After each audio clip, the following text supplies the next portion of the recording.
He used folklore as a vehicle for social change.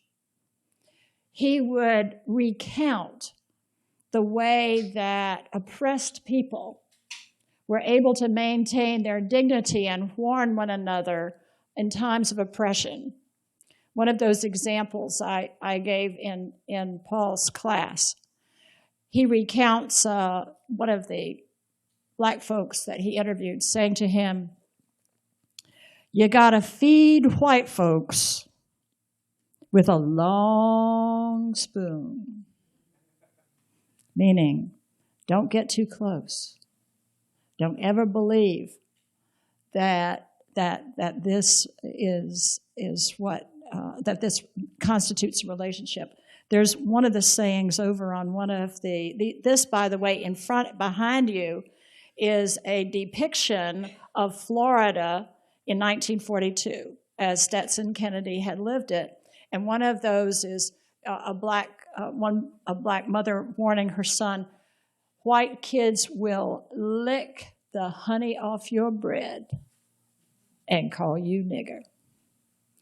And so by recounting the stories, people who would otherwise not be amenable to hearing these messages had a way to do so. He also believed that it was from our cultural traditions throughout the world of how people lived in a sustainable world that should inform us how to live on this planet. Stetson inherited a large plot of land south of Jacksonville. Had it not been for that, he'd have starved to death because his writing never made any money. And whenever he would get impoverished, he would sell off another lot. And that allowed him to live, to have some support for most of his life. Well, when Obama won the election, my telephone started ringing. And friends and strangers saying, "Congratulations." I said, "Well, what for?" "The Obama election." I said, "Well, I wasn't connected with the campaign." He said, "Oh, yes, you were. You've been working on it for 73 years already." And the fact that many people had the same idea, I don't know if I would have ever thought of it. But I ended up saying that on NPR. Somehow they got wind of it. And I think it's very true that the large number of whites and blacks who fought against segregation, as far back as the record goes, there have been people standing up against it, but in the 30s and 40s, 50s, the cumulative effect of all that was, manifest in the Obama election. And I think that remains, of course, an historic landmark, no matter how the guy performs. Uh-huh. Now that continued, but that period in time in which Stetson is doing his field work is a period of time in which Florida looks much more, and I hate to use this phrase, but I'm just going to use shorthand here, so I apologize in advance. Florida during that period of time, brothers and sisters, was really a third world country. It was tremendously economically underdeveloped. And Stetson made the point in Southern Exposure, and people didn't believe him then, but he, as in so many other things, he was prescient about this. Stetson said that until white supremacy in Florida and Alabama and Georgia and these other places was knocked down a few notches, until white supremacy was challenged, that Florida would always remain marginal, underdeveloped, undercapitalized. Its industries dominated and controlled and run from Wall Street. And that was true. If you think of turpentine and phosphate and timber and the railroads, all of these are controlled from outside of the state. C. Van Woodward sets the stage for us. He talks about how every Southern railroad was capitalized and owned almost without exception outside of the state. but they'd always be polite enough to hire some aging Confederate colonel to be the spokesperson. Yeah. Stetson, one of the things that really strikes me when I'm reading Southern Exposure again is, you have talked very eloquently about racial inequality. And in this book, in Southern Exposure, you talk equally powerfully about class inequality and the economy and the importance of economic inequality. How did you come up with that critique of the society? Well, I think I already said something about by paying blacks the lowest wage scale, they were able to hold down white wage scales, and that added up to a regional wage differential, which was a damper on wage levels all across the country. And during the same period toward the end of the war, I guess the history books reflect that the big unions put up many millions of dollars for what they called Operation Dixie, and they were going to come south and get local black and white workers and train them to be organizers and organize black and white workers in the same union. And when Grand Dragon Green, Samuel Green in Atlanta, heard that, he said, we will fight horror with horror. So he was looking upon the black and white in the same union as horror. And so there'd be a counter-terrorist campaign on the part of the Klan, which took the form of drive-by dynamiting of union halls and beating up of the organizers and so on. So I was right in the thick of all that, and there was a fellow named Horace White with Textile. He probably weighed 260 pounds. They beat him to a pulp, and he was in the hospital, and I went to see him, and he said, Stetson, he knew what I was infiltrating these things. He said, for God's sake, be careful. There's the lowest down, meanest sons of bitches on the face of the earth. And if they catch you, they'll kill you. If you look at the Samuel Proctor Oral History Program, we have an interview with a man named Haas Manussi, who he was the head of the St. Augustine Ancient City Gun Club. Stetson knew him very well, and he knew Stetson. And the anecdote that I'm going to tell you illustrates this point I'm trying to make, which is that every Florida county had a Haas Manussi.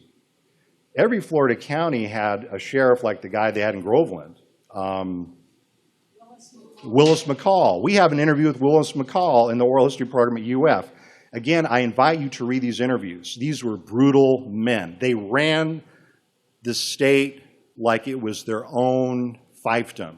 In fact, this book was published in 1891. It's called The American Siberia. Guess what state it's set in? Florida. Guess what it's about? Slavery. In the industrial system, right? What else? But I thought slavery ended in 1865.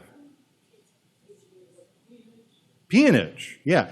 J.C. Powell, who wrote American Siberia, and obviously there's a whole genre of American literature in which you go to Siberia under Tsarist Russia, and you do these exposés of how brutal those slave labor camps were there, and they were brutal.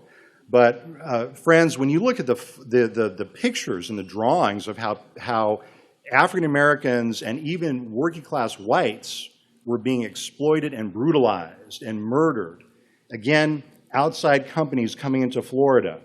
If you're a black man standing on a street corner Saturday afternoon and Sheriff Willis McCall comes up to you and he says, well, it looks like you're unemployed and Farmer Joe needs some labor to pick some oranges.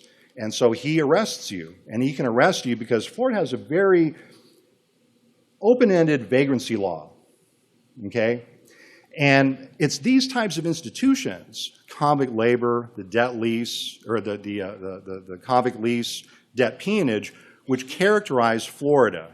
And in the American mind, And again, this is the Florida of Stetson Kennedy's youth. In the American mind, our state is in fact associated with convict labor.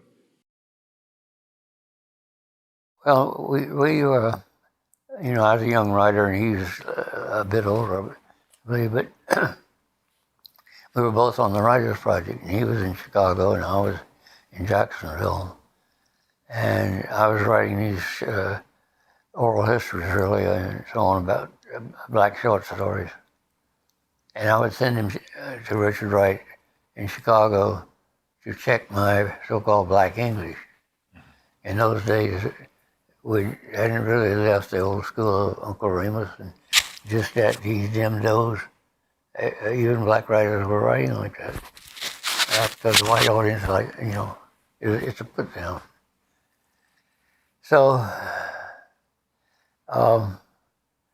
in any case, I did that was right, and he would reply, you know, politely, everything's okay.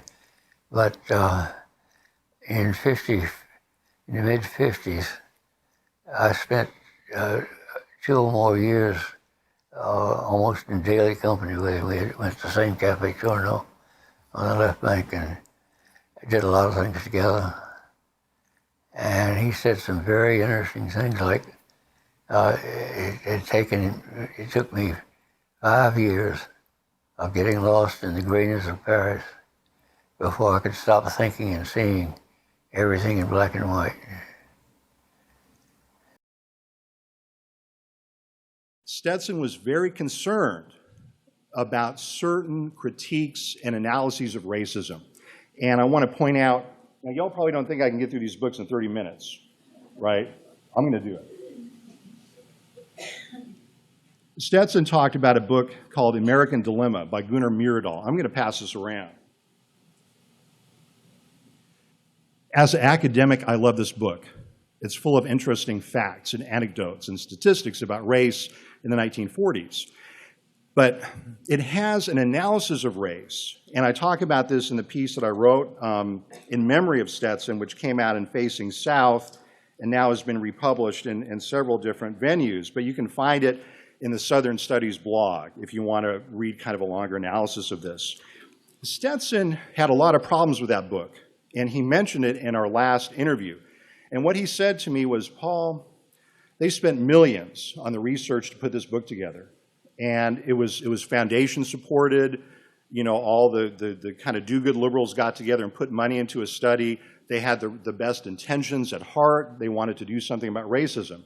But he said they missed the mark. They reduced the problem of racism to a problem of education. They said all we had to do was just simply educate people, and they would stop being racist. It's kind of a simplification of what Stetson said. But what he was saying also is that Myrdal's implication in the book is that education and good political leadership will kind of steer the country out of racism. And if you read Stetson's work in contrast, especially Southern Exposure, you'll see that Stetson says very carefully, education is not enough because it isn't ignorance that is driving much of what we would see as racism. It's economic advantage. It's economic gain. It's that Jim Crow and segregation and apartheid, whether you're talking about South Africa in 1966 or the United States in 2011, is profitable. You make money off of it. So how do you make racism unprofitable? You strike, you boycott, you do the types of things, the types of activities that Stetson supported in the 1960s during the direct action phase of the student sit-in movement. And now, for the 21st century, it appears that it's not feudalism. We've got a far more serious and possibly unsolvable problem of corporate control over government and institutions. And when you get any single group, a powerful group, possessed of vast sums of money, in a position to dictate to government. I've been saying, yeah, money talks, but mega bucks dictate.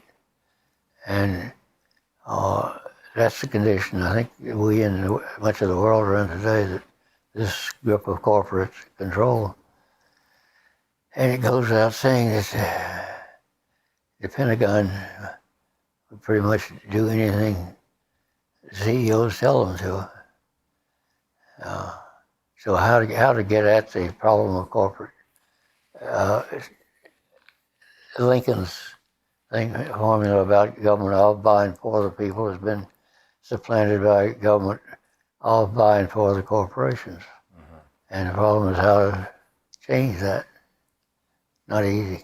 Yeah. Because above all, they are effectively controlling the public mind more effectively than any potentate, pope, or dictator of any kind ever thought of doing.